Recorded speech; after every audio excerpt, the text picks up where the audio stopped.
Luckily, because that gave him a bit of a shock, he let go, pulled away, which gave me enough time to get out of the water and get out of the way. It's always dangerous working around big reptilian predators like these. You can't afford to make too many mistakes, but I got all my digits, all my limbs. I've been very lucky, and that's about the closest shave I've ever had. Oh boy, doesn't that seem how life is sometimes? For a second there, you think you got a good hold of it, and then it just comes and tries to rip your arm right off. Well, hopefully it'll get better than that. But hi, welcome to A Couple of Hoosiers podcast. I'm your host, Ricky Kurtz, and it looks like it's just me. Hopefully it'll be fun, but, you know, we'll do what we do. I'm going to be doing all the producing and stuff like that. You can take a look at that. That's where you can find me, R_wing Hoosier. You can go and check that out. But, yeah, real quick, be sure to hit that like and subscribe button. Do that. It's good. It's good. Just do it. Just do it. Yeah. It's going to be a little messy. I'm doing everything by myself right now, so I figured, yeah, we'll just try and get through this. I got some things that I want to talk about, and yeah. First off, let me go ahead and throw this ad up. That way you guys know where to find us and all that good stuff. So, Couple of Hoosiers podcast. You can find us on Spotify, Apple Podcasts, Castbox, YouTube, and Rumble. We currently stream live on YouTube. If you want to get everything all in one place, you can go ahead and head over to coupleofhoosiers.com and check out all of our content. We got it all there. So check it out. And also, me and my wife have a little woodworking business that you can get a hold of us on Facebook at. We are R&M Kurtz Woodworks. So go ahead and go check that out. There's a little quick preview of some of the items that we've done, but yeah. So I'm going to be talking about a few issues that have been going on. The homeless crisis that's going on, that's been on a rise over in California and kind of spreading all over the place. It seems to be happening everywhere in pretty much all big cities. But another thing that I want to talk about is the Democrats turning back on their Defund the Police slogan. You know, they're coming back on that, and they're trying to bring up again how there's more gun violence in red states, but we'll get into it. And then also, if you didn't hear last week, we almost had a bit of an issue because the union railroad workers were going to go on strike, and it was going to cause some big problems. But first, before that, had some problems with YouTube. They had a video that they didn't really like that we did because we were talking about some no topics. Yeah, we were talking about the 2020 election and our episode 16 RINO Hunter. So they sent me this little tidbit. Hi, Ricky Kurtz. Our team has reviewed your content, and unfortunately, we think it violates our misinformation policy. We removed the following content from YouTube. RINO Hunting. How your content violated the policy. Content that advances false claims that widespread fraud, errors, or glitches changed the outcome of the U.S. 2020 election. You know what? That was our bad. We shouldn't have done it. I don't know what we were thinking, but we're completely sorry for offending the overlords at YouTube. And you know what? We are going to try to reconcile our mistakes, and hopefully this will please them. But shame. So sorry. Shame. We won't do it again. Shame. It was horrible. Shame. Just reckless. Shame. How dare we have ideas? But anyways, now that that's out of the way, yeah, Charlie is actually the one. I went back and reviewed the video, and he was the one that started it. So don't think you missed out on it, bud. This is a little preview of what he's going to be dealing with. Just brutal. Don't ever spread misinformation. China knows how to deal with it.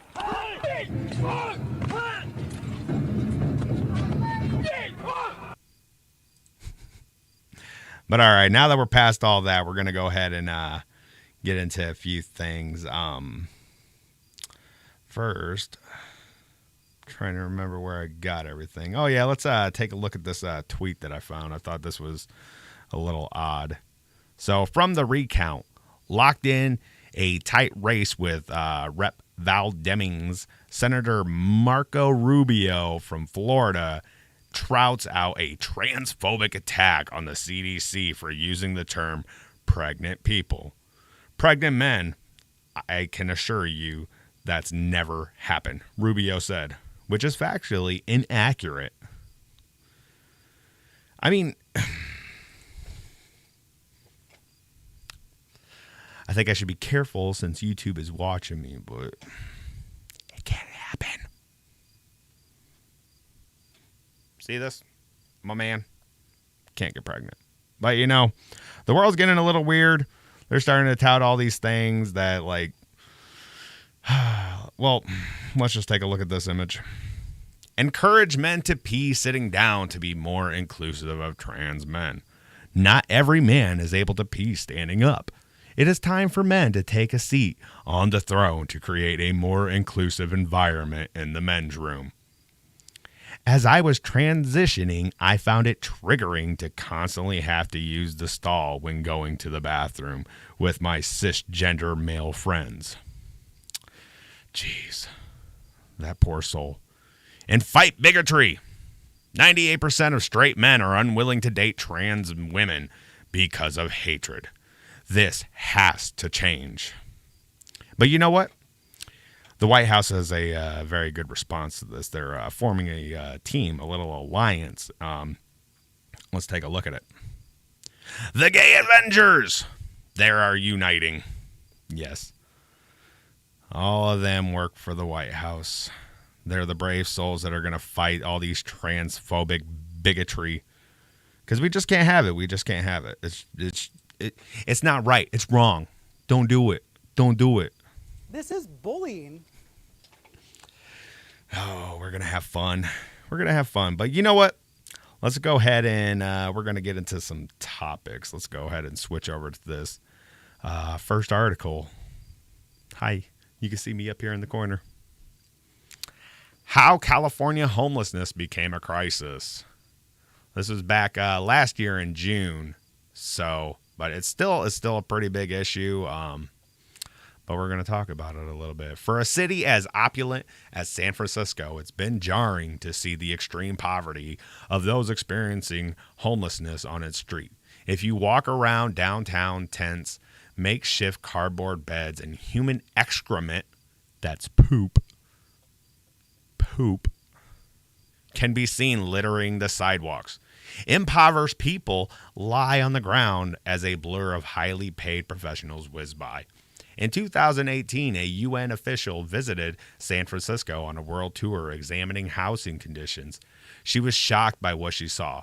Her official report concluded that the city's treatment of unhoused people constitutes cruel and inhumane treatment and is a violation of multiple human rights, including rights to life, housing, health, water, and sanitation.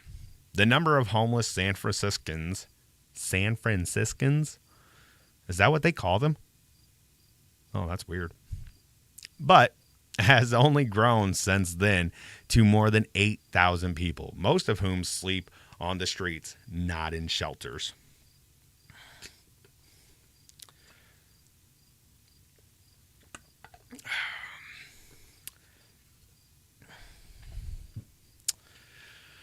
Human rights, a right to housing and health. You know what? You know what that sounds like. No offense, but it sounds like some fucking commie gobbledygook. Yes, it does. Okay, let's keep on reading. Homelessness wasn't always this bad. In the 1970s, there was an adequate supply of affordable units for every low-income household that needed one, and we really didn't have homelessness, Roman says. By the 1980s, homelessness emerged as a chronic issue. There were many factors, including the federal government deciding to slash the budget for affordable housing. By then, the California state government had significantly cut taxes and gutted social programs, including for state-funded mental institutions, resulting in thousands of people with mental illnesses and other difficulties struggling to make it on their own. A 2016 study by McKinsey Global Institute estimated that California needs 3.5 million new housing units by 2025 to deal with its chronic housing shortage.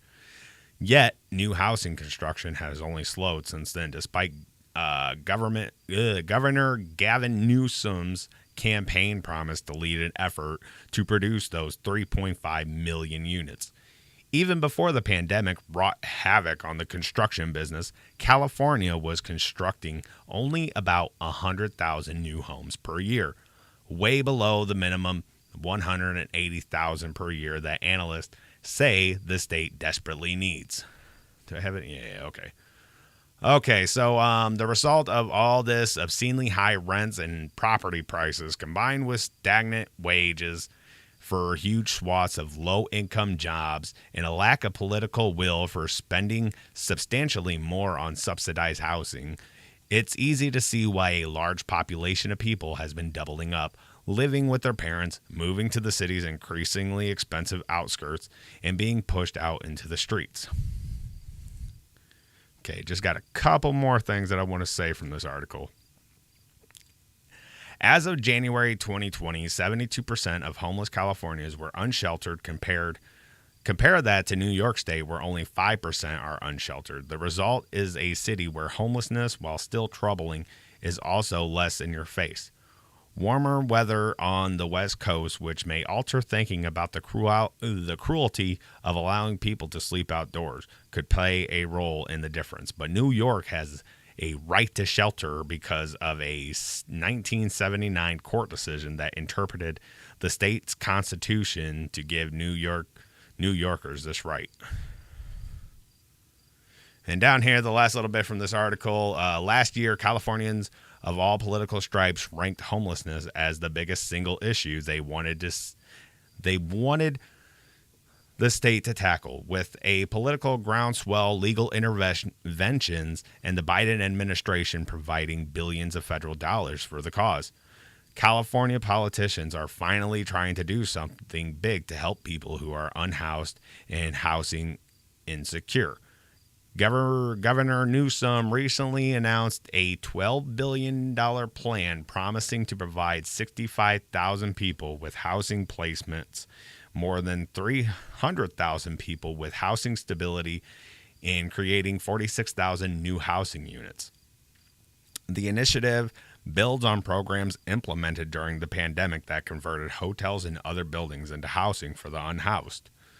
San Francisco Mayor London Breed following up on a city ballot initiative that authorized taxing big companies and using the funds to help the homeless, wants the city to spend more than $1 billion on the problem over the next 2 years. Now we're going to cut over to this article because I got a little video that I want people to watch. The 2-minute, 20-second video that changes everything. Okay, so for decades, people have claimed that homelessness is just a housing problem. Sure, many also have substance use and mental illness issue, but if we just give homeless people their own studio apartments and decriminalize public camping, drugs, and shoplifting, the problem will go away, many claimed. That hasn't happened. Instead, the open drug scenes have worsened. National drug overdoses and poisonings increased from 17,000 in 2000 to 108,000 in 2021. That is a huge change. And California, which pioneered the housing first decriminalization approach, saw its homeless population increase 31% between 2011 and 2020. even as homelessness declined 18% in the rest of the country. I debunked the lies about homelessness in San Francisco, in hundreds of articles and on dozens of TV and podcast appearances. But when it comes to educating the public, nothing has been more impactful than the video interviews of homeless people that I've conducted over the last few months with my friend Leighton Woodhouse, a documentary filmmaker, as part of my run to become governor of California. Now Leighton has assembled those interviews into a 2-minute, 20-second video we posted on Twitter. It's a must watch. It's only been online for a few hours and over 130,000 people have seen it. All right, so we're going to go ahead and take a look at this video. Broad daylight, I saw someone get raped. I was raped, bullied, picked on, stripped naked, robbed. Somebody gets stabbed. I mean, like someone robbed me with a machete today of all my stuff. Hit in the head with crowbars and bats. I saw a dude get shot in the back of the head. Somebody getting shot? Did they live? No. You will end up getting hurt out here. The other homeless people are like your worst enemy. These people do not play out here. Besides, I have weapons. I have my protections. Okay. What kind of weapons? Bats, hatchets, knives, mace, tasers. And what's your drug of choice, brother? Heroin. Crystal meth. Meth and heroin. Crystal meth. Meth? Yeah. I don't know anybody that doesn't smoke. You don't know anybody that doesn't smoke meth? No. We saw a woman who was pregnant just now. Yeah. What is she smoking? Oh my She's gosh. smoking fentanyl, and she's 8 months pregnant? Yeah. So are you seeing more people showing up in psychotic states naked now than, say, 2-3 years ago? Yes, I think so. I don't know what they're putting in this stuff. I don't know if it was aliens. I'm not trying to sound crazy and stuff. No, it's fine. Must be causing all these like psychological breakdowns. And I think that they had put like a transmitter or something. Because I was able to hear and communicate, and it looked like I was talking to myself. My job was to intake homeless individuals on the street. I don't have to be on the streets. I just choose to be. You just choose to be? A lot of people are out here because they want to be out here. Everyone usually has a serious drug problem. They kind of quit society. This right now is literally by choice. Did you get the sense that Pat cared whether they were on drugs? No, and I'm not trying to be like crazy with it, but definitely not. I mean, if we're gonna be realistic, they pay you to be homeless here. They make it so easy and normalize it. Drug dealers are just being let go over and over and over. It's like the cops are. It's like they're your neighbor, you know? They enable them because they allow the open air drug market. Open street dealing like that, with the cops just across the street, like watching them. I think they've given up on the people that are out there on the street. I've never seen anything like it. I've been in the game for fucking 30 years, dude. Never seen anything like it. So yeah, that's crazy. I mean, like just seeing the pregnant woman that's out there on the street, and I mean, like I do feel bad for people that are homeless, but I mean, it also gets to the point like the choices that we make in our lives have consequences. And like they were saying, like most everybody out there has a hard drug problem. And it's like, another thing that you got to think about that is also like, where are their families at? Like, I can't imagine knowing like if like one of my brothers was living out on the street. Like, I don't want people living in my house, but I mean, there's no way that I'm just going to let my family members live on the street. So I don't know. It's a crazy situation that we're dealing with right now. And like, I see it around here where I'm at. And another thing that saddens me is like, I've seen people, like I've seen videos and people have reported on it. Like people pretend to be homeless just to sit out there and panhandle. Mm-hmm. Yep. A lot of people are out there just because, yeah, it's sad. It really is sad. But, yeah, cause like you want to help people, but then other people, like I said, like they're out there just pretending to be homeless just so they can sit out there and beg for money.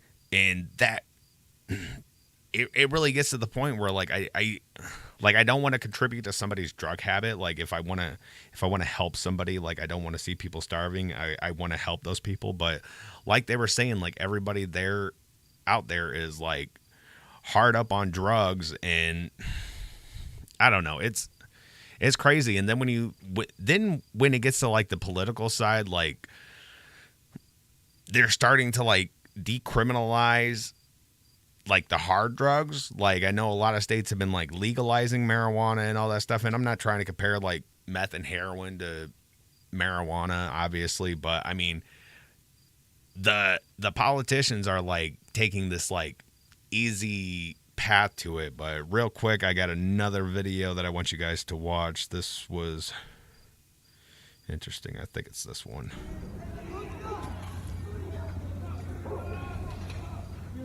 I believe that this video is also in San Francisco. Like this, like I couldn't imagine like there's homeless people around where I'm at, but I mean like this bad, that's just crazy. I couldn't imagine walking down the street or even driving down the street and seeing something like this.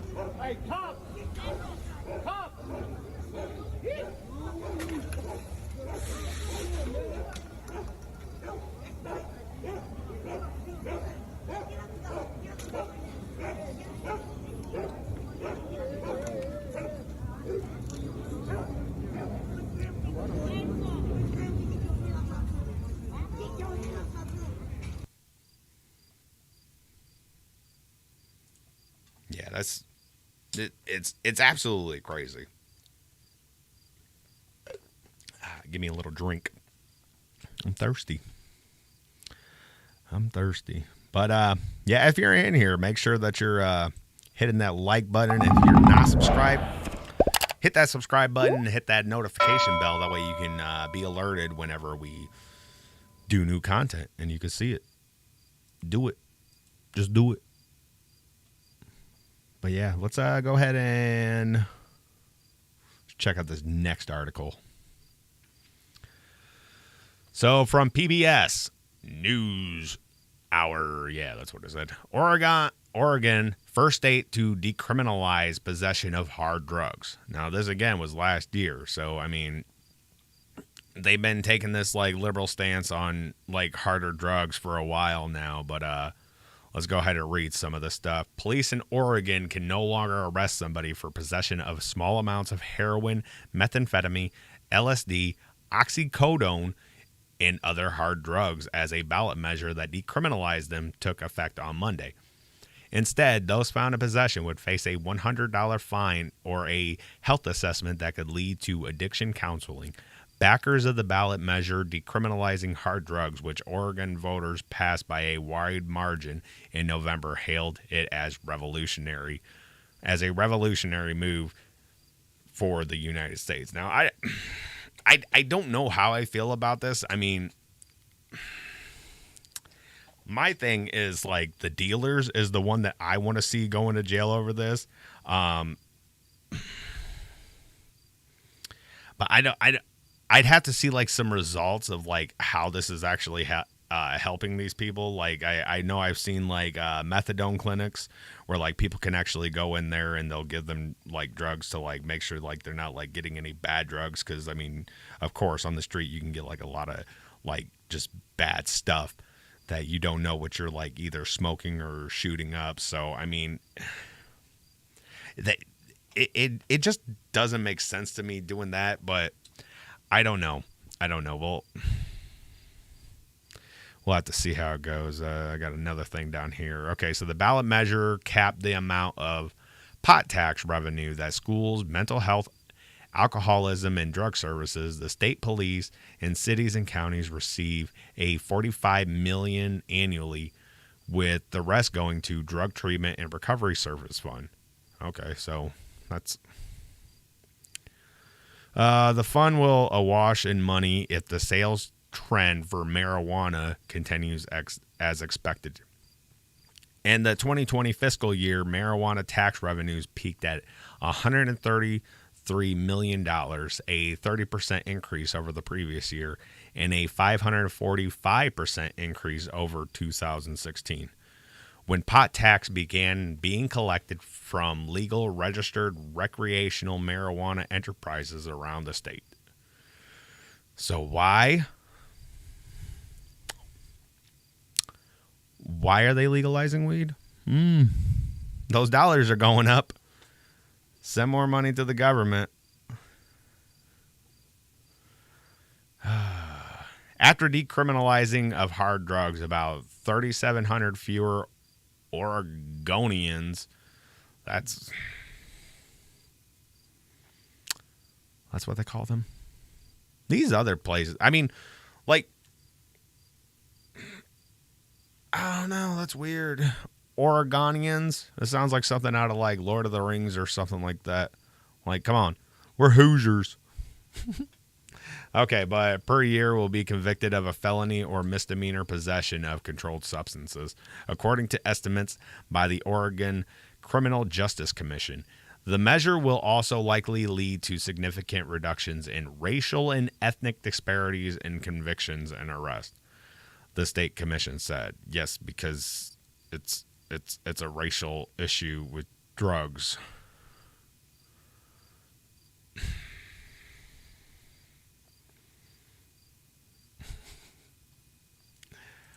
Oh, boy.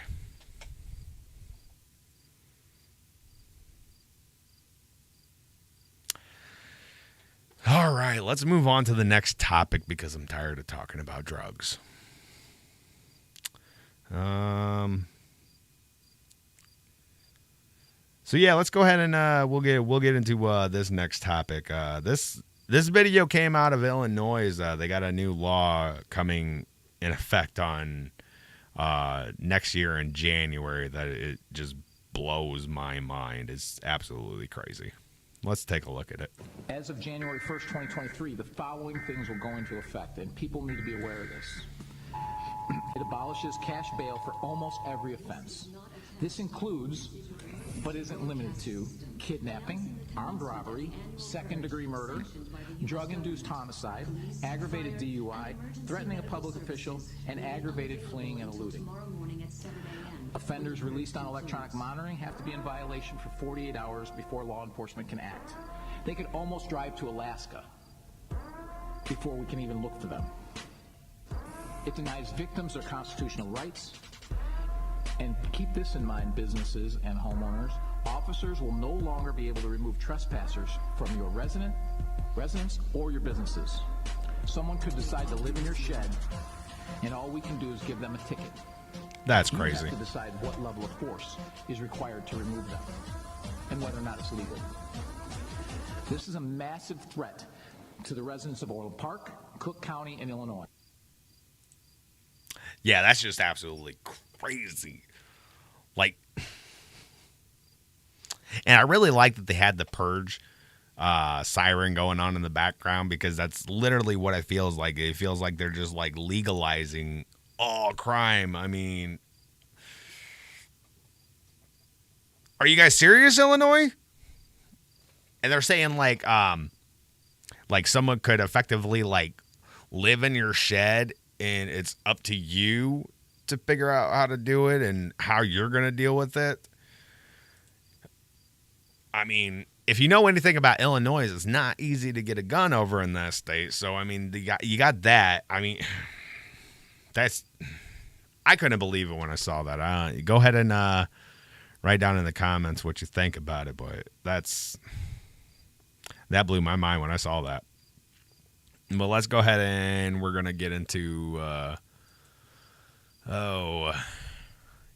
this article. It's really fun doing this by myself. I really like it.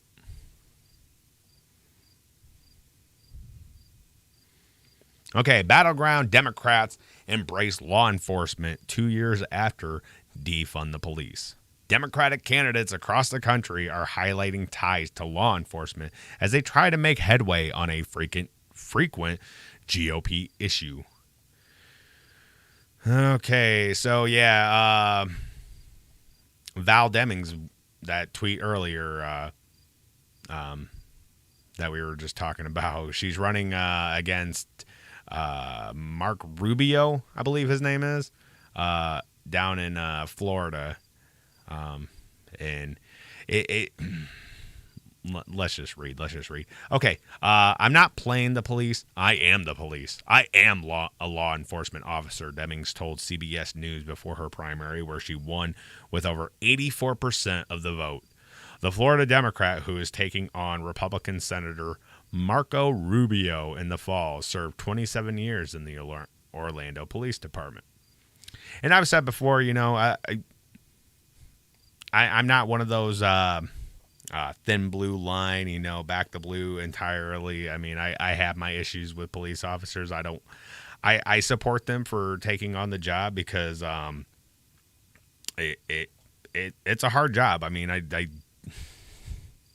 it's not a job that I would want to do, but yeah, it's just crazy. They are walking this back. So yeah, Democrats have spent an estimated $37.6 million on ads related to crime this year, usually a mainstay topic for Republicans. Democrats still trail Republicans, who have spent an estimated $56.1 million on this type of ad spending. According to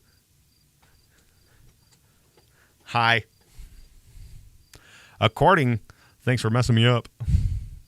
According to an analysis of data from Ad Impact, independent candidates have spent over an estimated $5.1 million, bringing the estimated total spend on crime ads to just under $100 million. Crazy. Okay, in 2021, homicides in major American cities rose by 5% compared to 2020 and by 44% compared to 2019, according to the Council on Criminal Justice. Data from the FBI Uniform Crime Reporting Program found that from 2019 to 2020, murders rose everywhere in cities, rural countries, and suburban areas.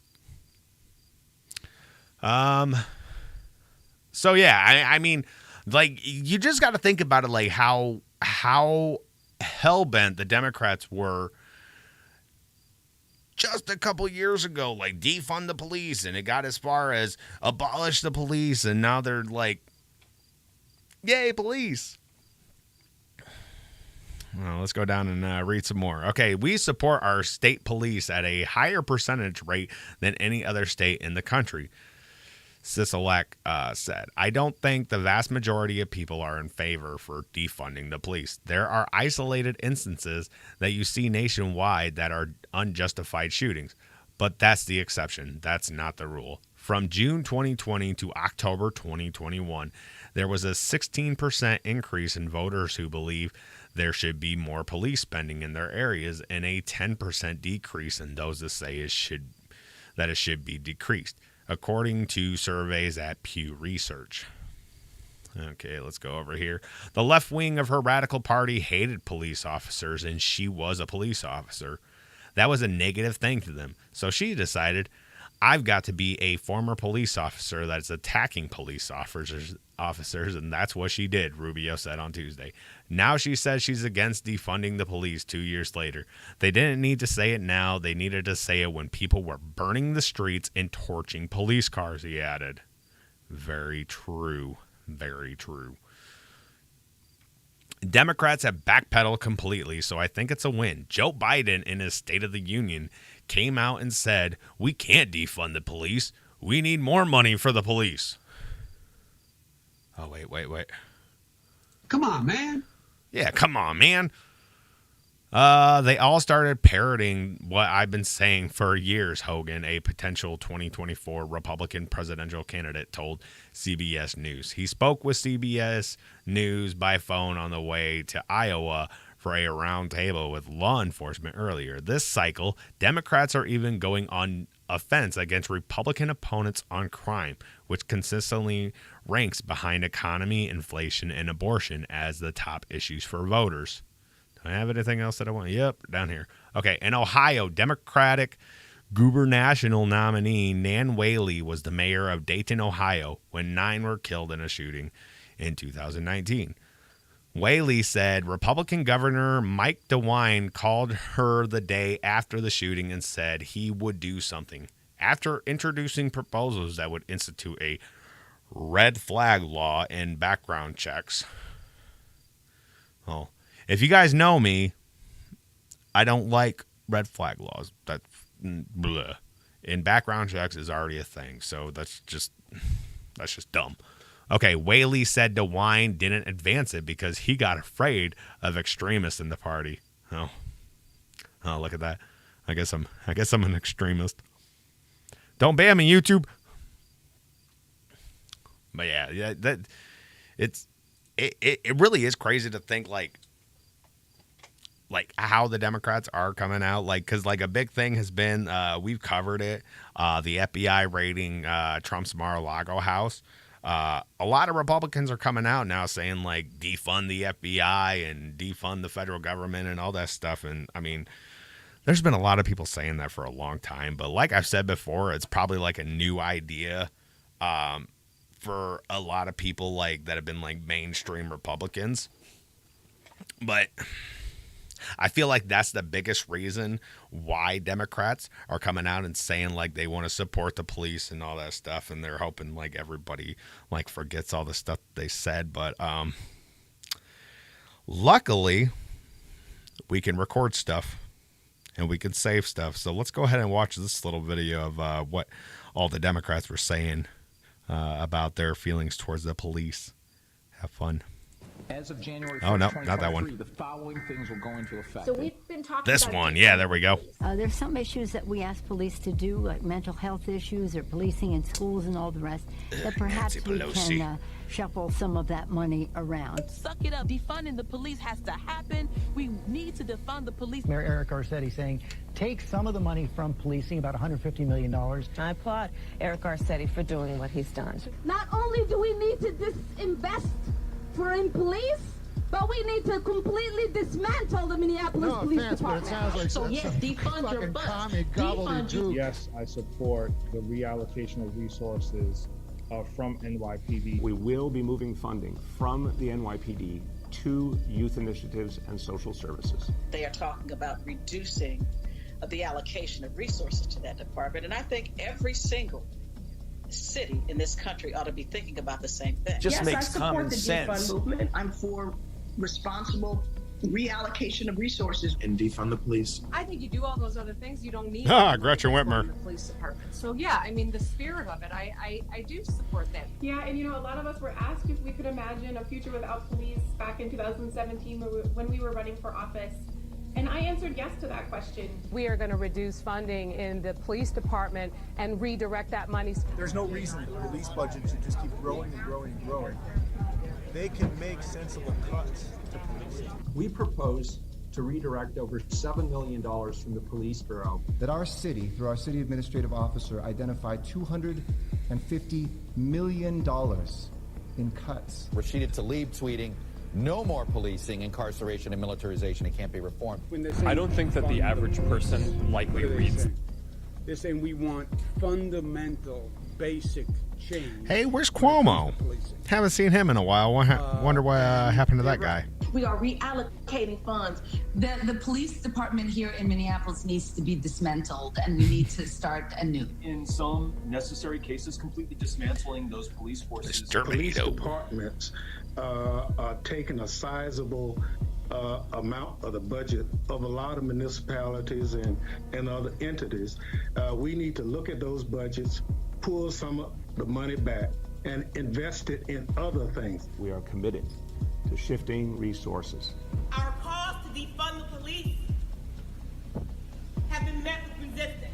To stop investing so much money in this militarized police force and instead invest in the things that our community really needs. Yes, I support a radical reimagining of community safety and public safety. I do believe that we need to reallocate resources away. And will this involve cuts? Yes, of course, to every department, including the police department.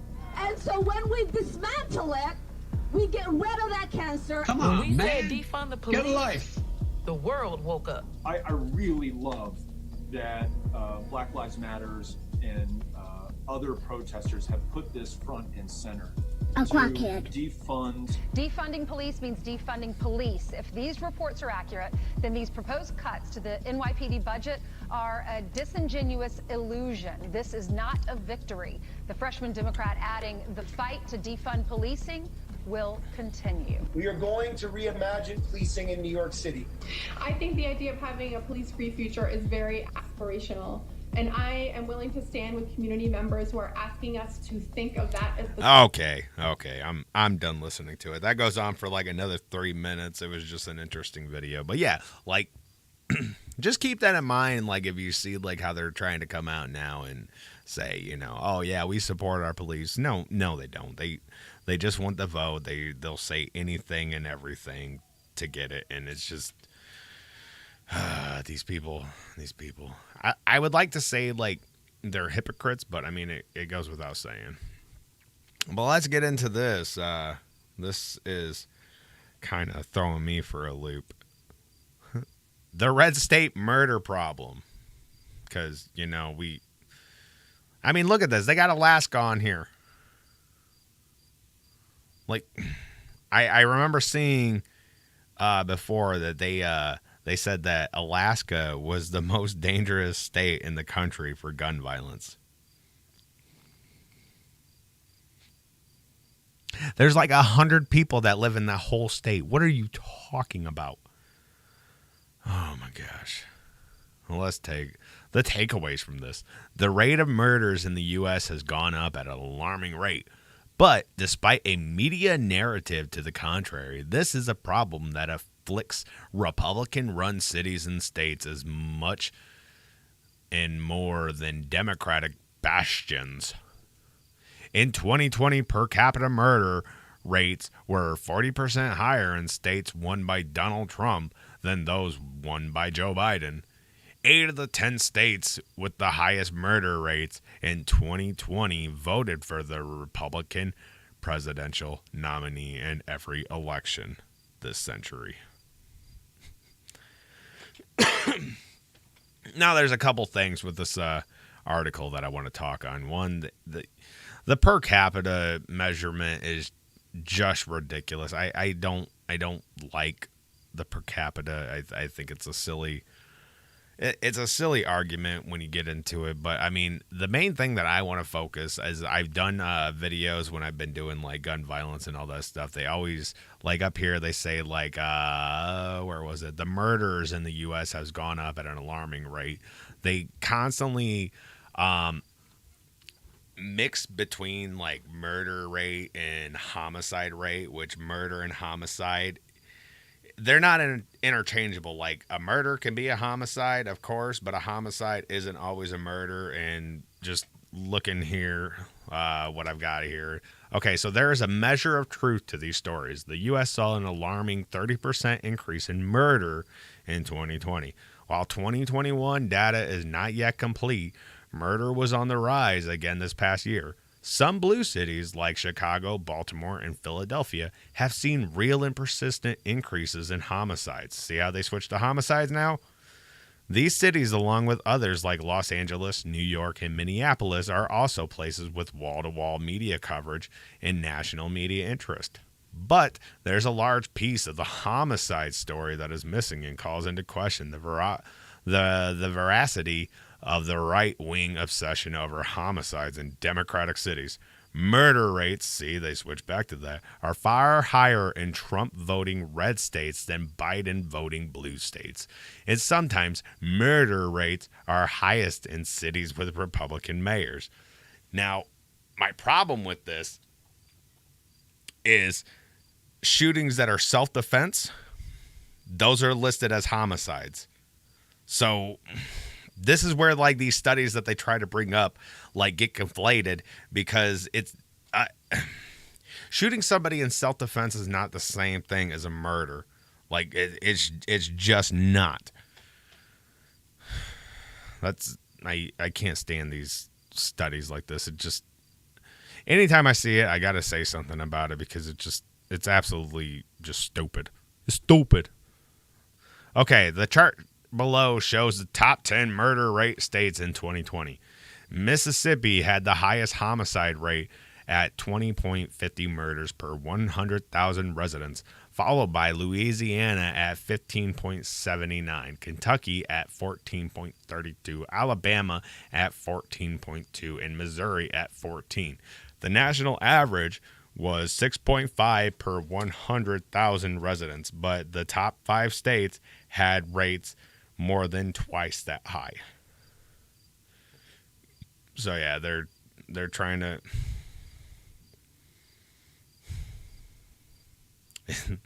it's just silly. I people will use these studies and they're like, oh, look at that. Like, but when you really look into it, like I should have pulled up the study that somebody was trying to argue with me once before about Alaska being the most dangerous state in the country. It's just dumb. I mean, like you're never going to convince me that that Alaska is more dangerous than the city of Chicago, the city of Los Angeles, the city of San Francisco. You're just New York.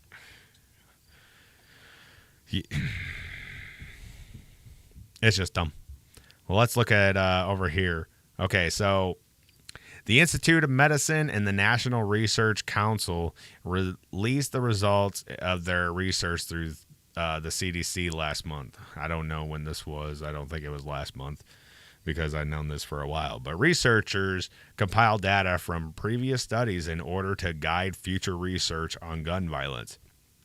Noting that almost all national survey estimates indicate that defensive gun uses by victims are at least as common as offensive uses by criminals, with estimates of annual uses ranging from about 500,000 to more than 3 million per year. 500,000 to 3 million per year. You got to think about that.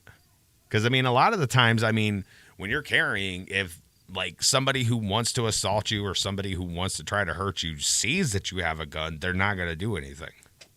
I mean, so that comes into effect. I mean, it's... Oh, go ahead and take a look at that. Or that. I'll get it eventually. Right there. Look at that. Follow me on Twitter. All social media. R_Wing Hoosier. Check it out. And while you're watching, be sure you hit that. Let me do it. Like and subscribe button. Make sure you do it. Hit that notification bell. That way you're notified every single time we go live or we put up new content. It's a wonderful thing. It's a wonderful thing. Well, let me see. What else do I have? Showed the last video. I had that. Oh, I got this image. Nope, not that image. This image. My favorite progressive, Cenk Uygur. He's with the Young Turks. You know, they're good at what they do. I always need a good laugh. But he said back in June 25, 2020, I'm done. I'm now supporting Defund the Police 100%. I already largely agreed with the substance of the argument, and now I'm down for the framing too. There is no reform or transformation that can fix this. We have to start over and completely rebuild policing in this country. But now he's saying, this was just back in September 13th. What was that, 6 days ago? Yeah. Will who came up with the Defund the Police slogan admit they were wrong? Well, will ya? It was wildly counterproductive framing. You don't speak for the left, and neither do people pushing the counterproductive abolish prisons. Polls show that almost no one on the left agrees with you. Very true, very true. The left is when you get into like real leftism, I mean they're big on their police and they're big on their prisons. Fun. Oh yeah. Okay, got a couple more topics. I want to talk about this railroad issue that we had last week. Let me switch it over to the second screen so you guys can see this. So there was a bit of an issue with the railroad labor unions. They were like this close on going on strike, and that was just going to devastate this country. Like we're already doing bad, but if this would have happened, oh my gosh, that would have hurt. So large railroad labor unions say they will strike if quality of life is not addressed in new contract. Railroad unions representing half of workers say they will strike unless vacation and sick days and attendance policies are addressed in a new labor contract. Two of the largest railroad unions in negotiations with railroad carriers have drawn a line in the sand. They are demanding more quality of life provisions be put into the contract, covering attendance policies, vacation, and sick days, or they will strike. Now, quality of life at work matters. I mean, I think me and Brad have talked about this before on our opinions of unions. I don't think that they're... I don't like unions. I think, I don't think we need them right now. I think all they are is big old bullies, you know. But I mean, the whole vacation and sick days, I mean, what they're saying by that, like, I mean, leftists have been calling for stuff like this for like forever. So this isn't like something new that just came up. I mean, this has been like one of the main things that they talk about. Like they want their paid vacation days, they want their paid sick days. I don't know. I guess I'm just different. I mean, like I literally got to be like on my deathbed to like miss work. I mean, I like making money. Making money helps me put food on the table and all that stuff. But you know, okay, so while rails say they have been hiring aggressively amid the supply chain struggles, the U.S. Surface Transportation Board has reported the largest freight railroads in the U.S. have reduced their workforce by 29% in the last 6 years. Around 40% of the nation's long-distance trade is moved by rail, more than any form of transportation. If the unions strike, more than 7,000 trains would be idled, and the rail industry has estimated it would cost the economy up to $2 billion per day. $2 billion per day. Like, geez. I mean, just think about that. I mean,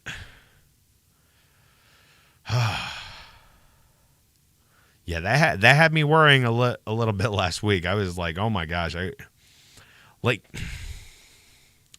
don't know. I don't know. I know, like, people say, like, they work these 12-hour days and all that stuff, and they pretty much work, like, every day of the week. And when they're off, they're still on call, and they could be called in, and they've always got to be, like, within an hour of work. That way they're not late. I don't know. It's a tricky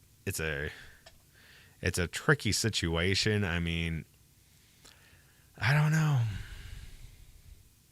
I've heard of people that have worked for the railroad companies, and like they were getting paid like $2,000 a week. $2,000 a week. I'm gonna be there every single day. Count me in. And like, but I can't work for a union, because if they decide to go on strike, I'm gonna be like, no. I want to get paid. Yeah, they wouldn't like me in a union.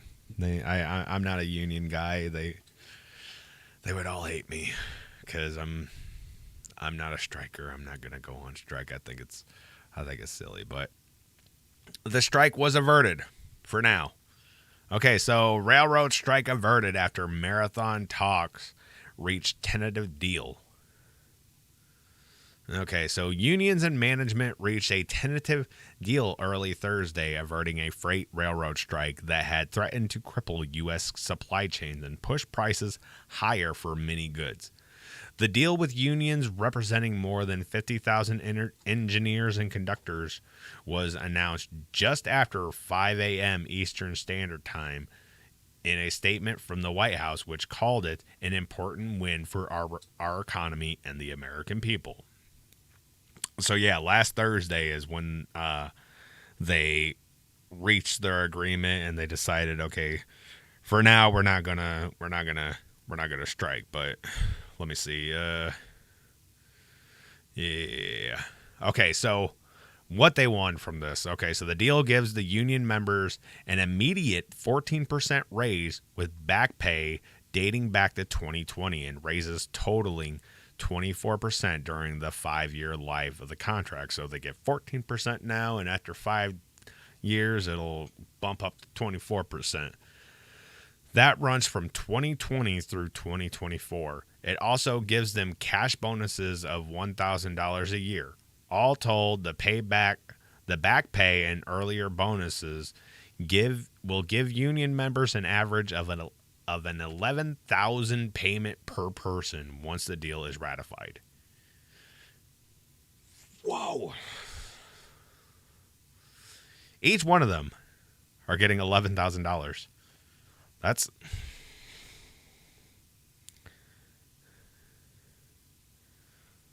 Yeah.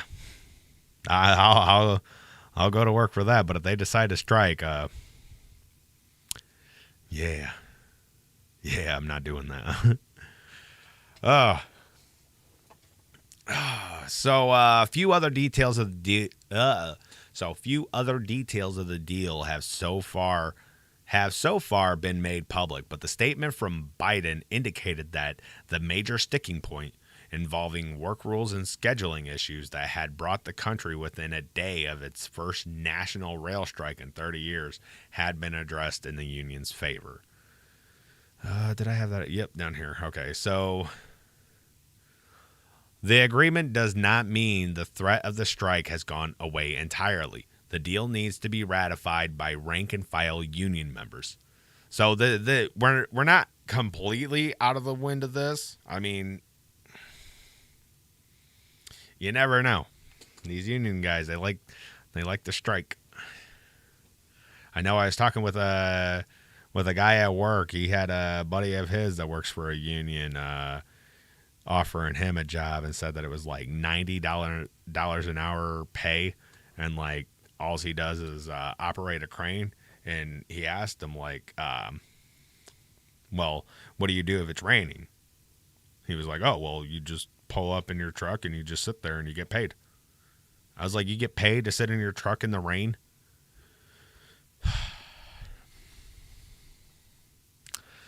Some union members appeared to criticize the deal on social media, and the union's leadership conceded that some rank-and-file members may be unsatisfied with the deal. We got a little bit of paid time off, but we'll live to fight another day. You know, that's part of bargaining. Michael Baldwin, president of the Brotherhood of Railroad Signalmen, told CNN. When the members look at what is in the contract, I think they're going to see that the wages and extra day of paid leave is going to be beneficial to them. Sometimes you can't accomplish everything, so you come back next time. Yep.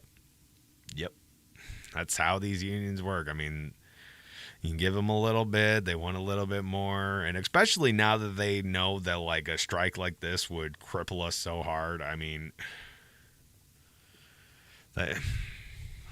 like I said, like I think like quality of life at work should be good. The whole sick days and stuff like that, I like, even me as a worker, I mean, I don't agree with it. I mean, if you're not there, if you're not being productive, like I get it, things happen with people. I mean, it's unfortunate, but I mean, a business, if you're not there making money for the business, how can the business give you money? It's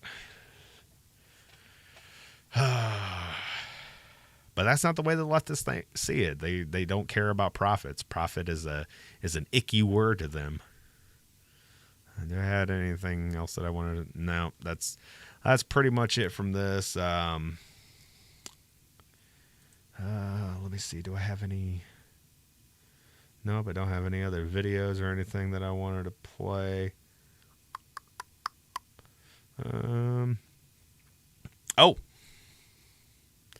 I got another article because I've always got to talk about this in every single episode. And if you're getting tired of hearing it, I don't know what to tell you because this just absolutely blows my mind. I don't get it, and I think some of you guys are going to know where I'm getting to, but take a look at this. Oh, let me move me out of the way. Let me just... Ooh, I'm moving. Let me just put me over here. So, consumers more likely to prefer insect-based foods if they're expensive. Yes, they want everything given to them. They don't want to earn anything. Completely agree. But, yeah, they want us to eat bugs. And somehow they think that if you make it, like, really expensive, people are going to be like, ooh, I've got to try that. This is a new expensive thing. I've got to go try it.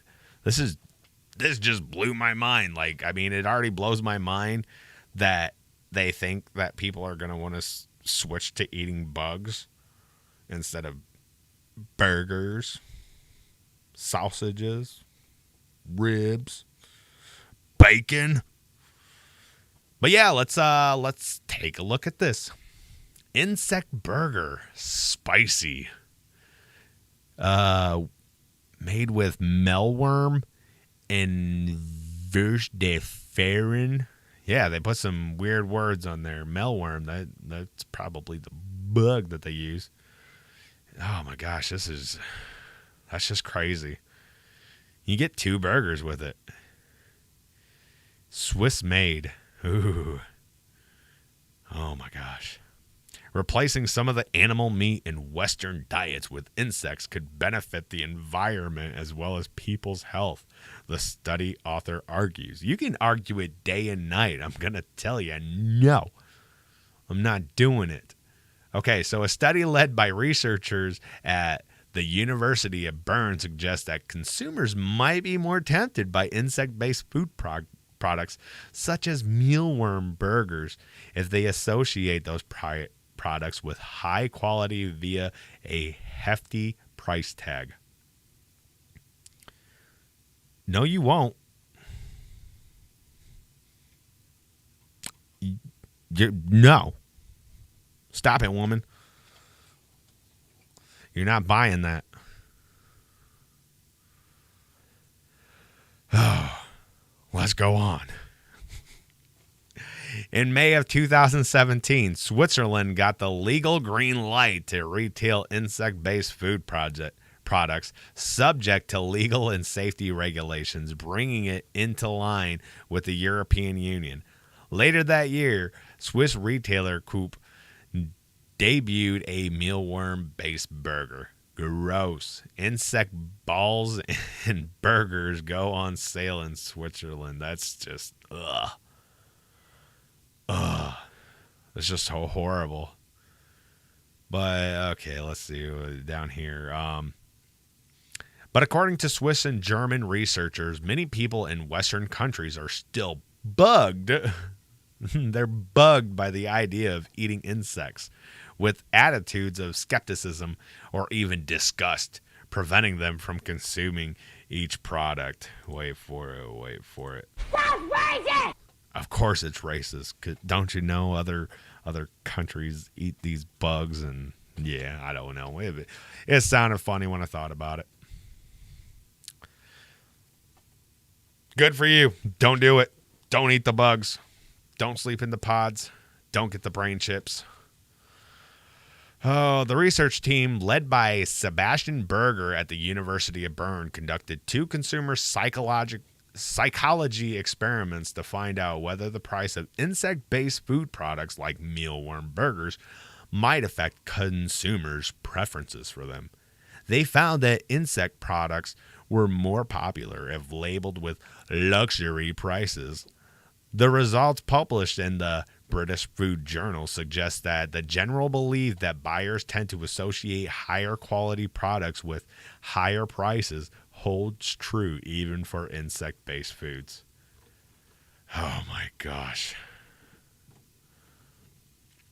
Our research shows that high priced insect products are not only rated better, but that these evaluations are also applied to other insect products for which no price information is available.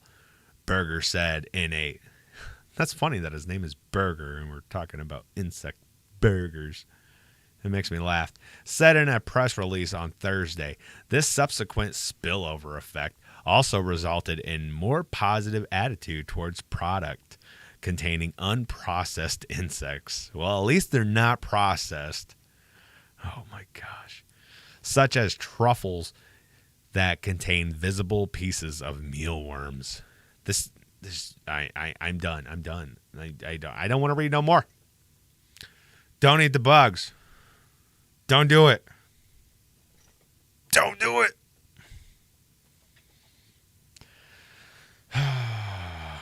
Even though they've convinced you to eat McDonald's and all that stuff, don't eat the bugs. It's probably better for you than McDonald's and all that other crap that they've made us believe is good, but don't do it. I will definitely take a Big Mac, a big old Big Mac over bugs. But geez. All right. I think that's pretty much all that I got.